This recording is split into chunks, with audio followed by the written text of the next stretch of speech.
Assalamualaikum warahmatullahi wabarakatuh. Selamat pagi anak-anakku kelas 7 semua. Hari ini kita masuk ke pembelajaran teks narasi yang di pertemuan kelima. Kali ini kita akan membahas tentang ciri bahasa teks narasi. Untuk sebelum kita masuk ke materi berikutnya, kita akan mengulas sedikit tentang pertemuan sebelumnya, yakni tentang struktur isi teks narasi.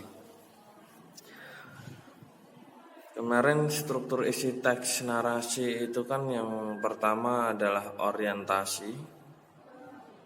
Setelah orientasi itu ada komplikasi, ada rangkaian peristiwa, lalu ada resolusi. Dan yang boleh ada atau tidak itu yang terakhir adalah koda. Orientasi ini sudah jelas ya, berisi tentang perkenalan tokoh, waktu, tempat, dan suasana peristiwa. Untuk komplikasi ini adalah pemicu terjadinya peristiwa demi peristiwa. Kalau rangkaian peristiwa itu ya urut-urutan peristiwanya tersebut sampai akhirnya sampai ke klimaks itu. Resolusi itu adalah penyelesaian masalah.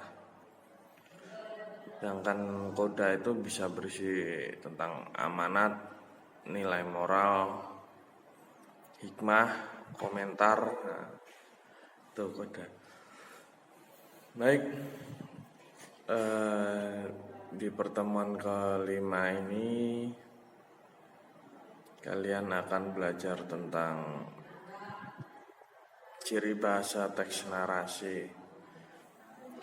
Coba kalian, ya untuk mengetahui ciri bahasa itu ya, kalian tetap harus membaca dulu contoh teks narasi yang ada. Nanti di situ kalian akan dapat menyimpulkan.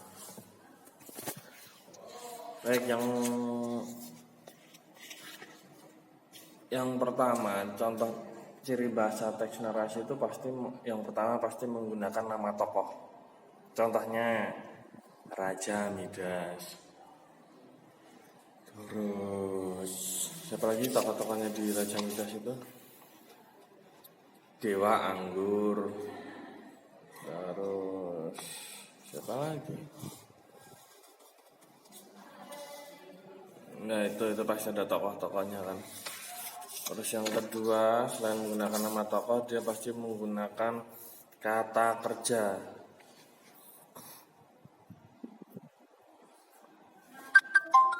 Kata kerja itu pasti ya, karena kata kerja itu adalah kata yang menerangkan kegiatan si subjek. Jadi kata kerja di sini bisa mulai memakan, makan, terus kerja itu ya kata kerja, minum, menyapu, mengepel, itu yang namanya kata kerja. Lalu yang ketiga adalah menggunakan konjungsi temporal. Konjungsi di sini adalah kata sambung. Temporal menyatakan waktu, berarti kata sambung yang menyatakan waktu. Contohnya lalu, setelah, kemudian, suatu hari, pada masa silam. Nah itu menggunakan kata konjungsi temporal.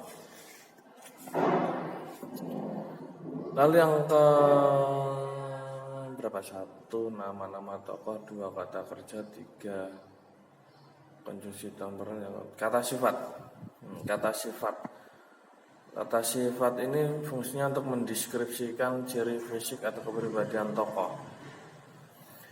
Jadi kata sifat itu kalian ingat-ingat lagi ya, yang Kalau kata sifat itu biasanya bisa ditambah dengan kata sangat di depannya.